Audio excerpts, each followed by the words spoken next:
The Committee on Parole is back in session. Time is 11:58 a.m. Our next remote location is a Baltimore Detention Center. With the staff at Balls, please introduce yourself.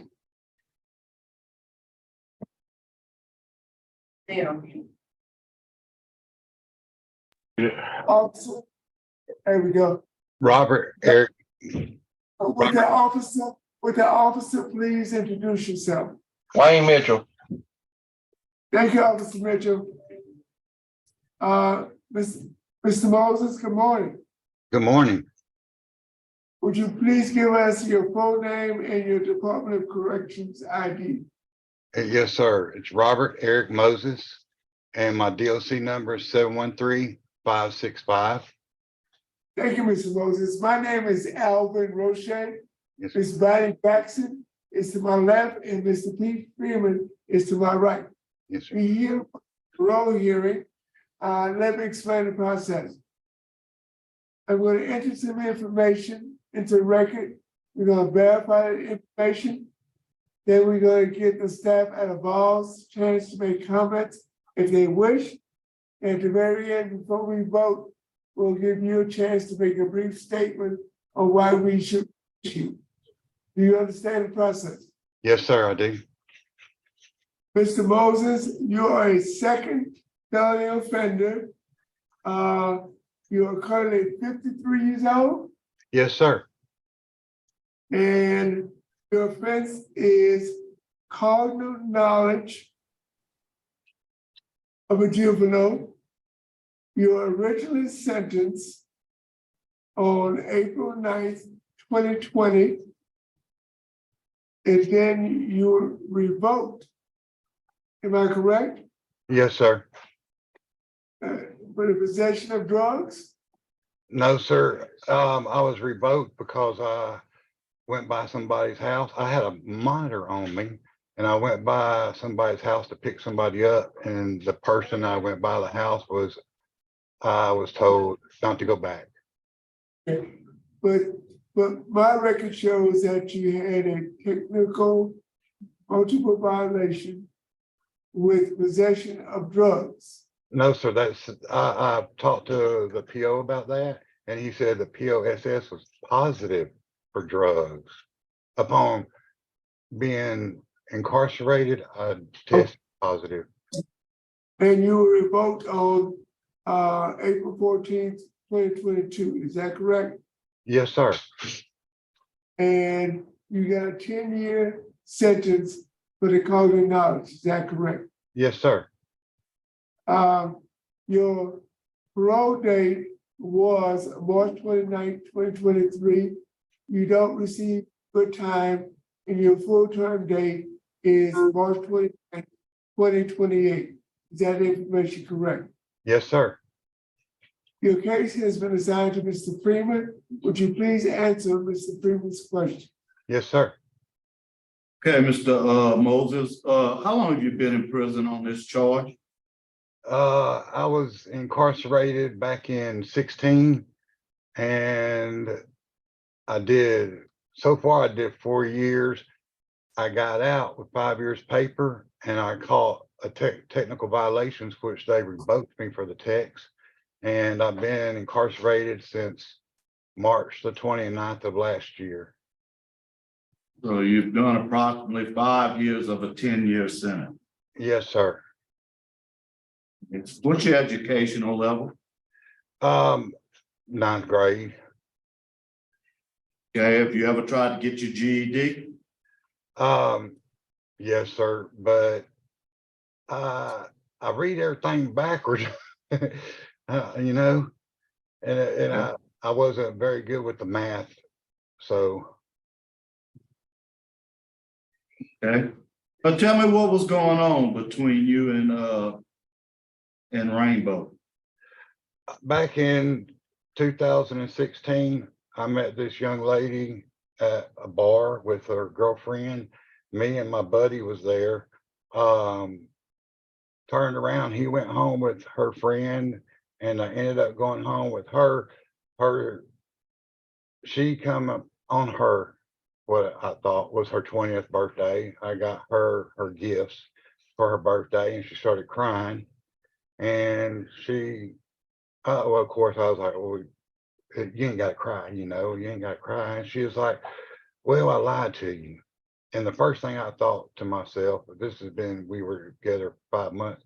I thought to myself, oh my God, I got to go to the clinic. And she said, no, I just turned 17. I said, what in the world? And I got the emotion of discovery. And as I was reading it, I got locked up for the course, and I got the motion of discovery. And as I was reading it, she stated that it was consensual. I never hurt her. She came to me, and she lied about her age, but they did what they did. I mean, I got the 10-year sentence, and I did 4, suspend the 6, and now I'm here on technical violations with no new charges. Let me ask you this, did you see her anymore after you learned that she wasn't but 16? Oh, no, sir. No. Okay, have you ever used drugs? Yes, sir, in the past. Well, when was the last time you used drugs? I'd say about a week prior to being incarcerated. Have you ever received treatment for drugs? Yes, sir. I got a certificate right here from the Louisiana Risk Management Mind Altering Substance that I completed March the 23rd of 2023 as I was here in Avoyelles Parish, and another certificate for thinking for a change that I also attended at this class as well. Okay, what did you learn about your drug habits? Stay away from the wrong peer group. Don't I don't have no desire to or intentions on ever using again. I got 7 children of my own. My dad's 77 years old. I don't want to waste my life like that at all. I have no desire, no intentions to ever messing with it. I'm scared to death. There's people dying left and right because of the drugs that are out there now, and I don't want to be a statistic. I would rather be out with my family and doing what I need to be doing. Okay, do you consider yourself a drug addict? No, sir. Like I said, I used casually. I wasn't an everyday user. I mean, when I say casually, I'd say twice a month, and it wasn't like ongoing twice a month for weeks at a time. It may be twice a month, every other weekend or something like that. Okay. So how many children you said you have? 7. You have contact with these kids? Well, me and the mother of my children, I got 2 that are in their 20s, 2 that, well, in their late 20s, 2 in their early 20s. I got a granddaughter by my oldest daughter, but I got 3 kids by Kelly, another woman, and their ages 15, 13, and 12. And me and Kelly's working on seeing what I can do to get back into their life legally because of my charge, and we've been talking about when I get out, taking the means of a lawyer or whatever we got to do to let me be around my children. I'm disabled, and whenever she had her children, I stayed home and took care of the school, the doctors. I raised the children until all this mess come about, and then she had to leave until we got it all lined out to where I can be around my kids. So I So don't. were you seeing rainbow while you were still with this lady? No, sir. She left me about 2 weeks prior. Okay. Community attitude, the judge is opposed, the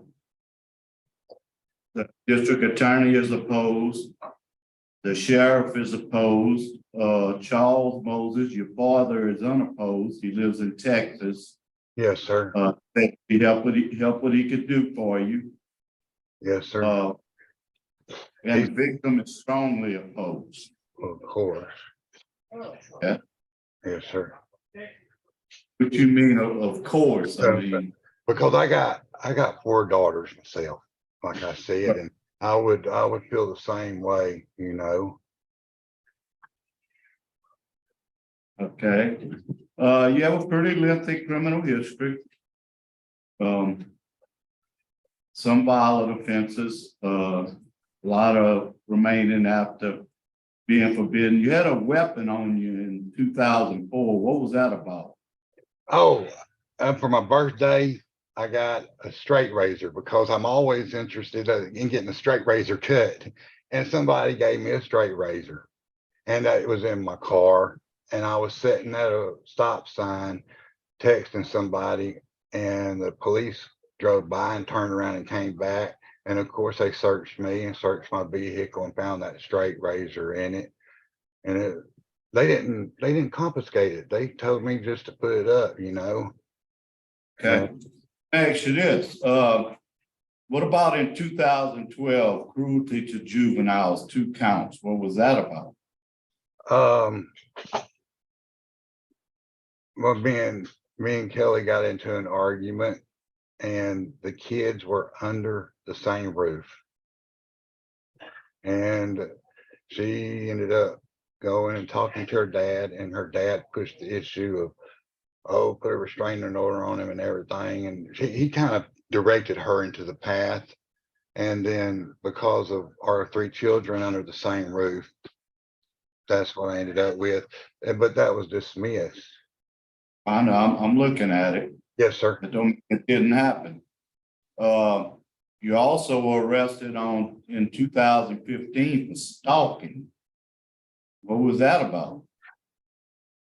I went by somebody's job and gave them mail.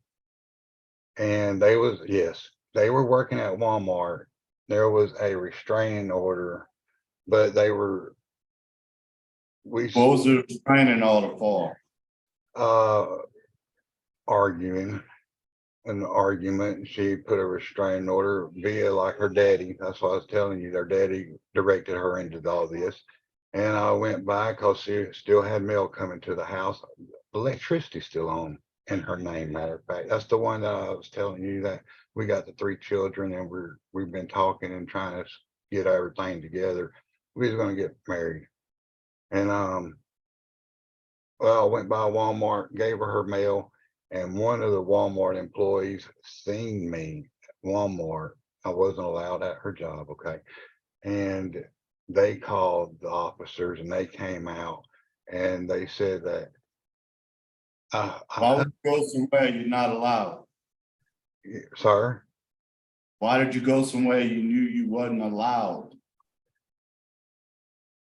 Well, I thought that all that was cleared up between me and her because she was coming by the house and dropping the kids off at the time, and I was watching the kids for like 4 days out of the week.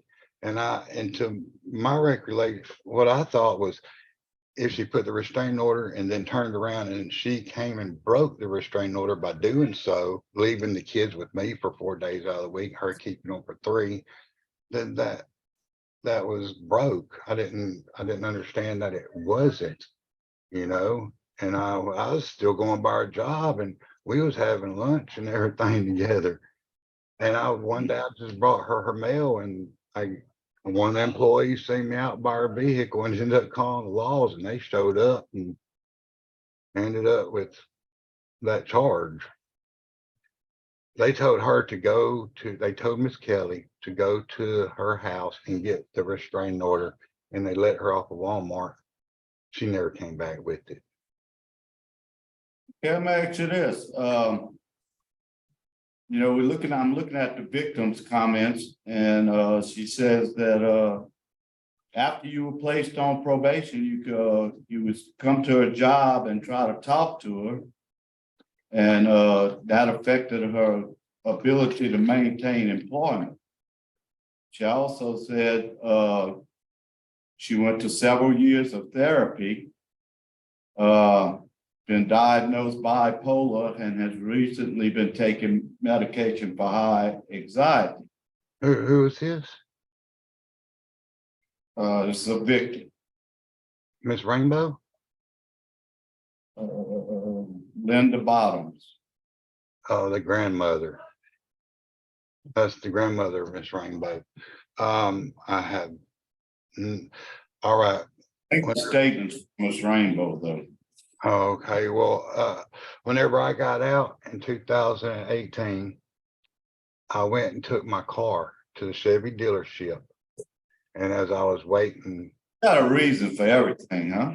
well, this is what happened. I mean, I ended up calling my probation. I left that dealership and called my probation officer. And I told him, I said, I just run into her. And he said, well, I'm gonna go talk to him. And he came and met me, my probation officer, Mr. Adam Lund, and he told me to go back and get my car that she was taking off work that day that he talked to him, and that she was clear from taking off work at Green Chevrolet.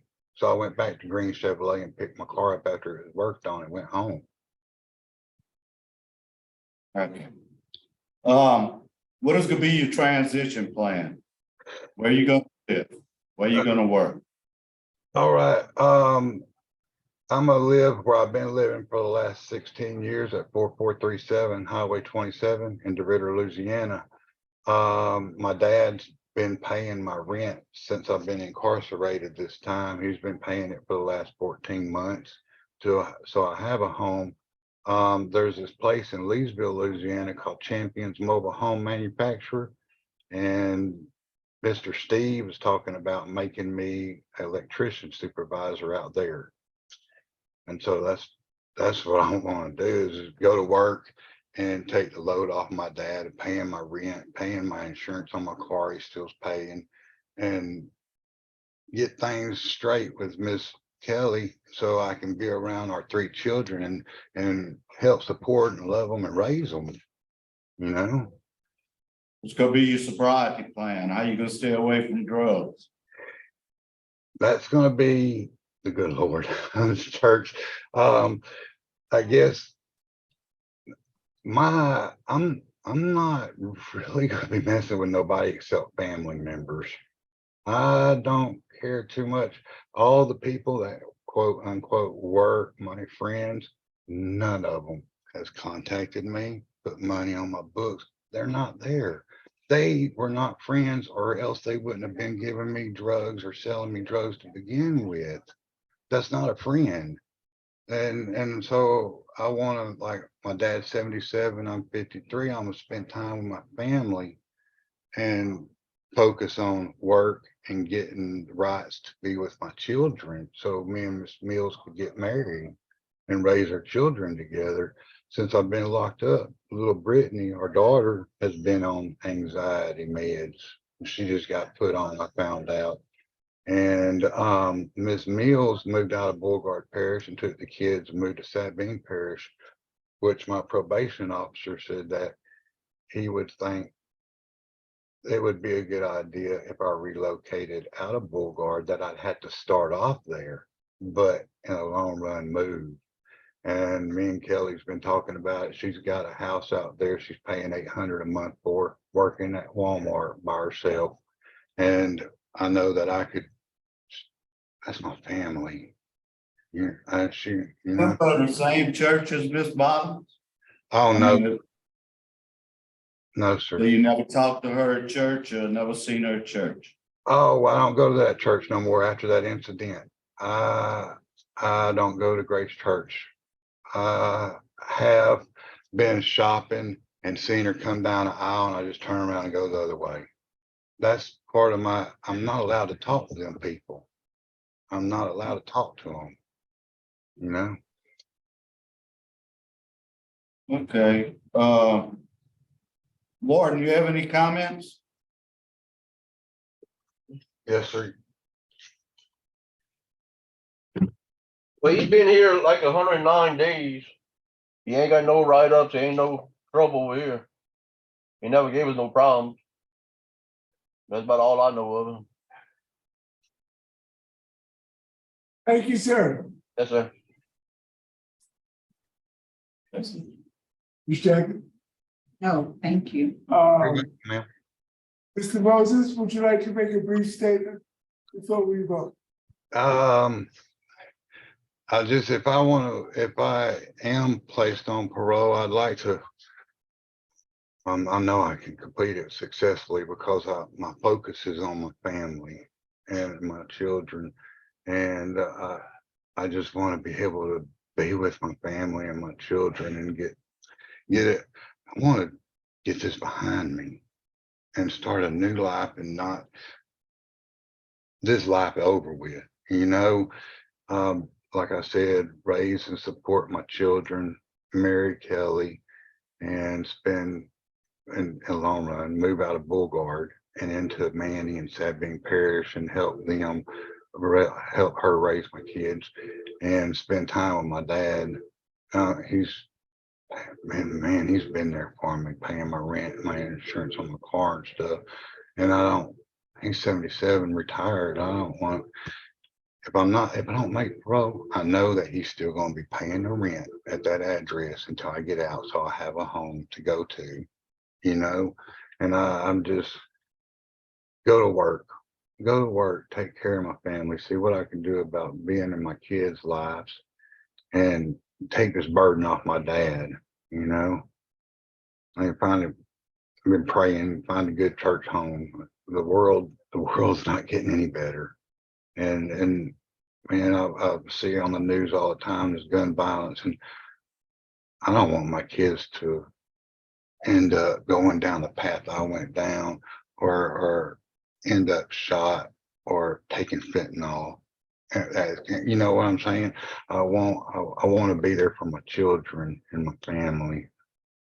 Thank you, sir. Yes, sir. Thank you, sir. Thank you. Is the panel ready to vote? So, Mr. Freeman, my vote is, to deny his parole due to victim opposition and his, criminal history and supervision record. Ms. Jackson, Mr. Moses, my vote is the same. Bad supervision history. You don't recognize the harm that you caused to the victims. And so my vote likewise is to deny. Mr. Moses, based upon express opposition from the judge, DA's office, law enforcement, very strong opposition from the victim's family, poor supervision history, and you have a moderate risk assessment, which tells me that you have a moderate chance of reoffending. My vote is to deny your request. You have received votes, deny your request. Your request is denied. Have a good day. All right, thank you. Can I ask you a question? Sir, the officer can answer your question. All right, thank you, sir. Mr. President,